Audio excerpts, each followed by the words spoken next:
여리고성과 아이성의 전투를 마친 이스라엘 백성들은 율법을 낭독을 하고 하나님의 언약을 다시 갱신을 하게 됩니다. 이스라엘 백성의 진군 소식을 들은 이 가나안의 7개 족속들은 이미 전쟁 준비를 충분히 해가고 그렇게 있었습니다. 그러나 이때 단 그 한 족속, 기브온 족속만이 굉장히 두렵고 떨리는 그런 마음으로 이스라엘을 맞이합니다. 그들은 살고 싶은 그런 마음에 거짓으로 속여서 화친을 맺게 됩니다. 하나님께 이 9장 바로 이 뒷부분에 보면 여호수아와 그 다음에 족장들은 하나님께 충분히 이 화친을 맺기 전에 묻고 그렇게 해서 화친을 맺어야 함에도 불구하고 그들은 자신의 판단으로 아주 중대한 실수를 합니다. 하나님께 묻지 않고 그렇게 조약을 기브온 족속과 맺게 됩니다. 그러나 오늘 본문의 내용을 자세히 보게 되면 이렇게 거짓으로 화친이 맺어졌지만 이 기브온 족속들에게 어떠한 해도 어떠한 나쁜 영향도 끼치지 않는 것을 보게 됩니다. 이 거짓으로 맺어진 조약이었지만 오히려 하나님의 일을 하게 되는 그런 사람들이 됐고 진멸을 멸하게 되는 그런 역사가 일어납니다. 바로 하나님의 은혜 아래 거하는 놀라운 일이 진행이 됩니다. 오늘 기브온과 이 관계는 성경 훨씬 더 이전에 역사 속에서도 그러한 일이 있습니다. 오늘 본문 여호수아서 9장 7절에 보면 이스라엘 사람들이 히위 사람들에게 이르되라고 이렇게 말하고 있습니다. 그러니까 이 기브온 사람들은 또 다른 또 족속으로는 히위 사람들입니다. 창세기 34장에 보면은 디나가 히위 사람들에게 모욕을 당하는 그런 사건이 나옵니다. 이때 이 디나의 형제들이 히위 사람들에게 거짓으로 화친을 맺게 합니다. 그리고 그들에게 할례를 받게 하죠. 그리고 그들을 멸하는 그 사건이 창세기 34장에 나옵니다. 500년 여전의 사건이었지만 이스라엘 민족과 히위 사람들의 그런 역사적인 관계가 있습니다. 거짓으로 화친을 맺었던 것이 오늘날에는 반대로 기브온 사람, 히위 사람이 이스라엘에게 거짓으로 화친을 맺게 되는 그런 상황이 벌어집니다. 그럼에도 불구하고 오늘 그런 거짓 화친을 맺고 그들을 멸하지 못하는 그런 몇 가지 이유가 있습니다. 18절을 우리 한번 읽어보도록 하겠습니다. 18절 시작. 그러나 회중 족장들이 이스라엘의 하나님 여호와로 그들에게 맹세했기 때문에 이스라엘 자손이 그들을 치지 못한지라. 그러므로 회중이 다 족장을 원망하니. 맹세를 했기 때문에 치지 못한다라고 그렇게 말씀하고 있습니다. 이 본문에는 이스라엘 족장들이 비록 거짓에 속아 기브온 거민들과 화친 그런 조약을 맺었지만 사실은 그 안에 더 큰 이유가 있습니다. 바로 여호와의 이름으로 그렇게 맹세를 했다라고 하는 것입니다. 이것은 단순히 이스라엘과 기브온 족속만의 그런 계약이 아니라고 하는 것입니다. 바로 하나님의 이름을 걸고 계약이 성립이 되었기 때문에 함부로 할 수 없는 그런 상황이라고 하는 것입니다. 그래서 그들을 잘못된 그런 화친 조약이었지만 그럼에도 그들을 살려두는 것입니다. 뿐만 아니라 이것은 좀 더 나아가면 하나님의 신실한 언약에 대한 연속성을 이야기를 하고 있습니다. 오히려 그들이 이 계약, 이스라엘 백성들이 계약을 파기를 하고 기브온 사람을 죽게 되면 하나님의 이름이 오히려 망령되이 여겨지고 또 이방인들이 오히려 하나님을 멸시하는 그런 상황이 생깁니다. 그래서 약속을 파기를 하지 않은 것입니다. 또 한 가지 이유는 기브온과 약속을 파기하지 않는 것은 바로 20절에 있습니다. 우리 20절을 한번 읽어보도록 하겠습니다. 시작. 우리가 그들에게 맹세한 맹약으로 말미암아 진노가 우리에게 임할까 하노니 이렇게 행하여 그들을 살리리라 하고 진노가 우리에게 임할까 한도나하고 이렇게 큰 걱정을 하게 됩니다. 사실 이 사건 이전에 이스라엘 백성들은 아이성에서 참담한 그런 패배를 경험했습니다.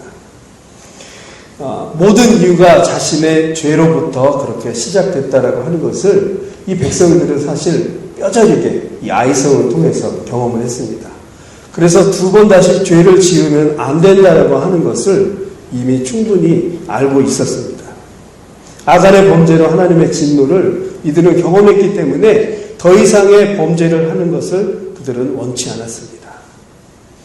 그래서 이 계약을 파기하지 못한 것입니다.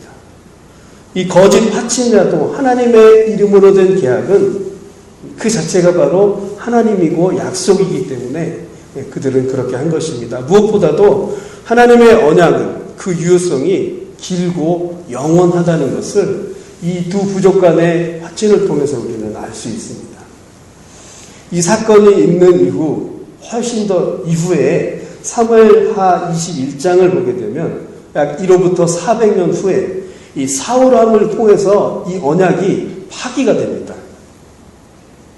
사울왕은 이 기브온의 족속과의 화친을 기억하지 못했는지 기브온 사람들을 멸하게 되고 학살하는 그런 사건이 일어납니다. 그 결과로 다윗 시대 때 이 3일간 기근이 3년 동안이나 기근이 임하게 됩니다. 그래서 다윗은 하나님께 구했을 때 하나님이 바로 그 원인이 바로 사울 왕에 있다라고 그렇게 이야기를 해줍니다. 기본 사람들에게 다윗이 어떻게 해주면 될까라고 물으니 기본 사람들은 이 사울의 자손 7명을 내어달라고. 그래서 그 7명을 목매달아 처형을 하게 됩니다. 400년 후의 일이지만 하나님의 이름으로 약속된 것이 또 400년 후에 그 영원한 그 약속을 지켜야 함을 그렇게 보여주고 있습니다. 하나님의 언약은 신실하고 또 정확하고 영원하다라고 하는 것을 성경의 모든 역사를 통해서 말해주고 있습니다. 오늘 본문의 초점은 실수로 맺은 언약이 아닙니다. 이스라엘에 있지 않습니다. 바로 그 초점이 기브온 족속에게 있습니다. 우리 한번 23절을 읽어보도록 하겠습니다. 시작. 그러므로 너희가 저주를 받나니 너희가 대를 이어 종이 되어 단의 하나님의 집을 위하여 나무를 패며 물을 깃는 자가 되리라 하니. 나무를 패며 물을 깃는데 참 희한한 건 뭐냐면 하나님의 집에서 그렇게 한다라고 성경은 말하고 있습니다. 기브온 거민들은 이스라엘의 속에 화친을 맺은 결과로 생명을 얻었습니다. 그래서 저주를 받았다고 하지만 그 저주가 하나님의 집에서 나무를 패고 물을 깃는 그런 사람이 된다라고 하는 것입니다. 그러니까 이것은 저주라고 할 수가 없습니다. 오히려 하나님의 은혜 아래 거하는 그런 놀라운 그런 상황이 된다라고 하는 것입니다. 오히려 하나님의 집, 그 성막에 소속된 그런 사람이 되었다라고 하는 것입니다. 하나님의 긍휼이요, 하나님의 큰 복을 암시를 하고 있으며 또 다른 측면에서는 우리가 저주 아래 놓인 사람이지만 그리스도의 십자가로 인해서 우리가 그 큰 사랑과 은혜에 그 공로로 살아가듯이 이런 상황들을 그렇게 또 말해주고 있습니다.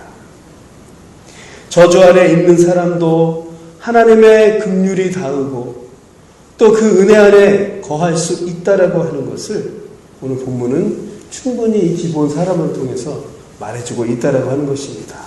우리 26절을 한번 읽어보도록 하겠습니다. 시작. 여호수아가 곧 그대로 그들에게 행하여 그들을 이스라엘 자손의 손에서 건져서 죽이지 못하게 하니라. 계속해서 이스라엘 회중은 원망해서 이들을 죽이고 그 다음에 계약을 파기하자라고 했지만 여호수아는 하나님의 그 크신 뜻을 알았기 때문에 만류하고 또 이렇게 살려두는 것을 봅니다. 그들을 죽이지 못하게 했습니다. 27절 우리 한번 읽어보도록 하겠습니다. 시작. 그날에 여호수아가 그들을 여호수아께서 택하신 곳에서 회중을 위하여 여호와의 제단을 위하여 나무를 패며 물을 깃는 자들로 삼았더니 오늘까지 이르니라. 그렇게 한번 택한 하나님의 은혜 아래 거한 사람은 영원히 그렇게 하나님의 은혜 아래 거하게 되는 것을 오늘 본문은 말해주고 있습니다. 오늘 본문을 통해서 잘못된 화친이었지만 하나님의 이름으로 맺은 조약은 결국 영원한 것이고 반드시 지켜져야 한다. 즉 다시 말하면 하나님의 언약에 대한 신실성 그리고 그 영원성에 대해서 오늘 본문을 통해서 우리에게 충분히 일러주고 있습니다. 또한 기브온은 악인의 장막보다 하나님을 택했다라고 하는 것입니다. 전쟁을 준비하는 것이 아니고 하나님의 그 두려운 그 이름과 그 놀라운 그 상황을 충분히 그들은 믿었기 때문에 거짓 조약이었지만 그렇게 하나님 안으로 들어오려고 노력을 했었습니다. 충분히 하나님의 백성이 되려고 그들은 수고를 했더라고 하는 것입니다. 시편 83편 4편 10절에 보면 주의 궁정에서의 한날이 다른 곳에서의 첫날보다 나은즉 악인의 장막에서 사는 것보다 내 하나님 성전 문지기로 있는 것이 좋습니다. 라고 고라 자손이 시편 84편을 이렇게 쓰게 된 것을 보게 됩니다. 고라의 자손도 악하고 패역한 그런 사람들이었지만 훗날에 이 시편을 통해서 오히려 하나님 성전의 문지기가 되는 것이 좋습니다라고 이렇게 고백을 합니다. 하나님의 신실한 언약 가운데 그렇게 들어가는 것입니다. 사랑하는 성도 여러분, 오늘도 하나님의 은혜 아래, 하나님의 그 크신 언약 아래 거하는 그런 우리 모두가 되기를 원합니다. 기브온과 같은 거민도 구해주시는 하나님이시라면 우리는 이미 충분한 그런 구원의 반열 안에 들어간 자녀들입니다. 그것을 우리는 잊지 말아야 할 것입니다. 하나님의 말씀의 약속, 그 언약의 신실은 영원하십니다. 오늘도 우리의 삶 속에서 그렇게 하나님은 우리에게 보여주시고 일러주시고 또 깨닫게 해주십니다. 어떠한 어려움도 우리는 그 말씀을 붙들고 살아가야 한다는 것입니다. 우리의 환경이 어떠한 곳이든지 그곳이 바로 하나님의 전이고 또 우리는 성전의 문지기라도 그곳에서 하나님의 말씀을 기억하고 신실하게 응답하고 반응하며 그렇게 살아가야 한다는 것입니다. 오늘도 그 감사와 은혜가 넘치는 그런 하루가 되시기를 간절히 바라겠습니다.